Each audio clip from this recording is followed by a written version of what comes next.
Elisha, the story. Following Elijah's conversation with God at Mount Sinai, Elijah travelled towards Damascus to find Elisha, the son of Shaphat. However, on the way, Elijah saw him ploughing in a field with 12 pairs of oxen. He immediately threw his mantle, possibly a tallit, a rectangular prayer shawl worn by some religious Jews during prayer services, over Elisha and left. Elijah followed Elijah after farewelling his family, and after the two enjoyed a pair of oxen, Elijah and Elisha left, and Elijah taught Elisha the ways of God. After Elijah ascended into heaven, Elisha picked up his mantle and crossed back over the Jordan, parting it as Elijah had done before. He first travelled to Jericho, where Elisha provided clean water for the people by throwing a jar full of salt into the local spring. Elisha then journeyed to Bethel and was mocked by a group of 42 boys for being bald, cursing them and sending 2 female bears to maul them. Finally, Elisha went to Mount Carmel, where Elijah challenged the prophets of Baal and King Ahab, before returning home to Samaria. At some point after Elisha returned to Samaria, the kings of northern Israel, Judah, and Edom aligned to battle the rebellious Moabite king Mesha. However, while the kings and their troops marched through the desert, they discovered they hadn't brought enough water for either them or their cattle for their 7-day journey. Israel's king Jeroboam was convinced God had orchestrated this so they would be given into the Moabites' hands. Yet Judah's king, Jehoshaphat, suggested the congregation seek the prophet Elisha's guidance. Elisha commanded the kings and troops to dig many ditches throughout the valley in which they were camping, and God would miraculously supply them with water. Afterward, the 3 kings and their armies defeated their Moabite foes. After providing the people of Jericho and the 3 kings with their troops and cattle with clean drinking water, and unleashing the bears on the 42 boys, Elisha's 4th wonder was filling multiple large jars with oil for a widow to use as payment for her debts, because she was poor and afraid her sons would be captured as slaves to repay her creditors. Sometime later, Elisha was travelling through a town named Shunem, and was invited to stay at a prominent Shunammite woman's home. The woman knew he was a man of God, and confided in Elisha about her and her husband's struggle to conceive a child. Elisha promised that God would bless the couple, and this time the following year they would have the son they desired. At the promised time, the Shunammite woman gave birth to the couple's son. However, many years later, he became severely ill and died in the woman's arms. She immediately placed his body on the bed Elisha used when he stayed, and left to find the man of God. She found Elisha at Mount Carmel and revealed what happened to his son. The pair returned, and Elisha went into the child's room alone and prayed to God. He then lay on top of the child with Elisha's face touching his, and the child became warm. Elisha did this a total of 7 times, and the woman's son awoke, alive and well. Several years later, Elisha returned to the Shunammite woman and her now fully grown son to warn them about a famine that God would bring throughout their land, instructing them to leave and return in 7 years. The woman and her son listened to Elisha and settled in the Philistines' land. They returned home after 7 years, only to find it occupied by others. So the woman appealed to the king, asking for her land back. And after speaking with Elisha's servant, Gezer, granted her request with interest because the king heard of her faithfulness and trust in God. Elisha returned to Gilgal while a famine was ravishing the land. He instructed his servants to prepare a stew for the prophets of God, and one of them scavenged the land for ingredients. The servant discovered some wild goats and added them to the stew, yet he didn't know if they were edible or not. They weren't, and the prophets refused to eat the stew because it was now poisonous. Elisha performed his 5th recorded miraculous act, adding some flour to the pot of stew after hearing of the problem, which miraculously purified it. After the prophets finished the stew, a man from Baal Shalisha appeared with more than enough supplies for everyone, with food left over after the 100 prophets had eaten and was satisfied. The 6th wonder Elisha performed was healing a high-ranking Syrian military commander named Naaman of leprosy. At some point during Elisha's time as God's prophet, the Ammonites, the people Naaman was part of, had captured a little Israelite girl who became the servant of Naaman's wife. This little Israelite informed her mistress about Elisha, believing he could help cure her husband's disease.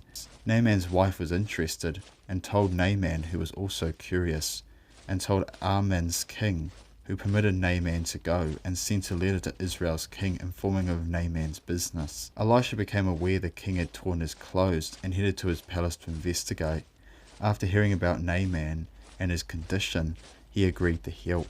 Naaman arrived at Elisha's home, where Elisha commanded him to bathe in the Jordan River 7 times and his leprosy would be cured, a command and promise that Naaman was hesitant to obey and believe. Yet after some persuasion, he completed Elisha's instructions and the leprosy completely left his body.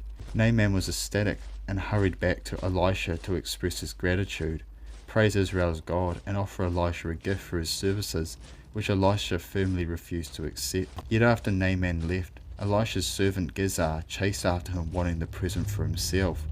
However, when Elisha discovered what Gezer had done, he transferred Naaman's leprosy onto him and his descendants forever, because of the trickery and dishonesty Gezer had undertaken. The 7th miraculous act Elisha performed was recovering a sunken axe head, which happened while a follower of Elisha was cutting down some trees by the Jordan River to build a larger accommodation for Elisha and his closest followers to live in together.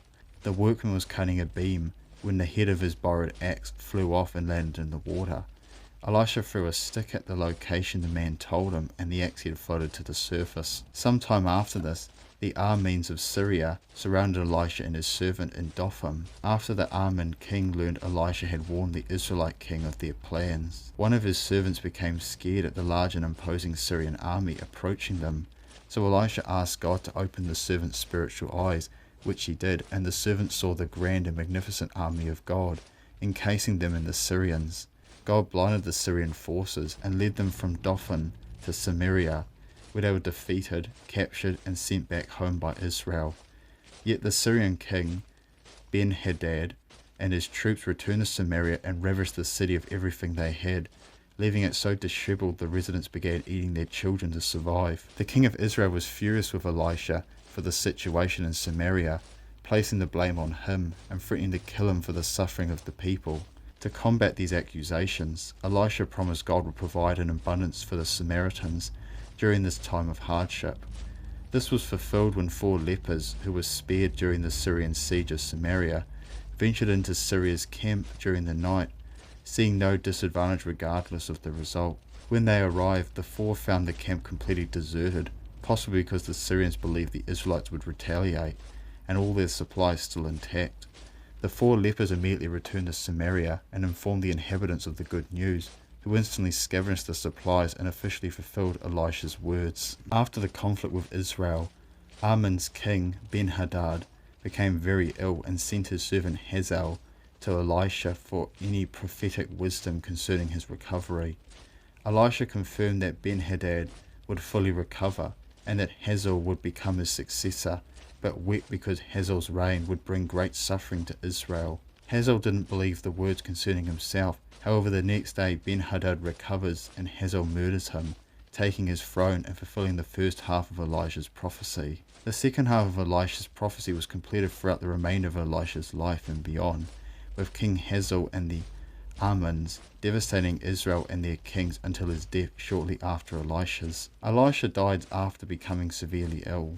However, before he passed, Elisha instructed Israel's king at the time, Joash, to shoot an arrow from the east window to symbolize Israel's victory over the Syrians, as Israel was at war with them, continuing to fulfill Elisha's prophecy of Syria's devastation of Israel.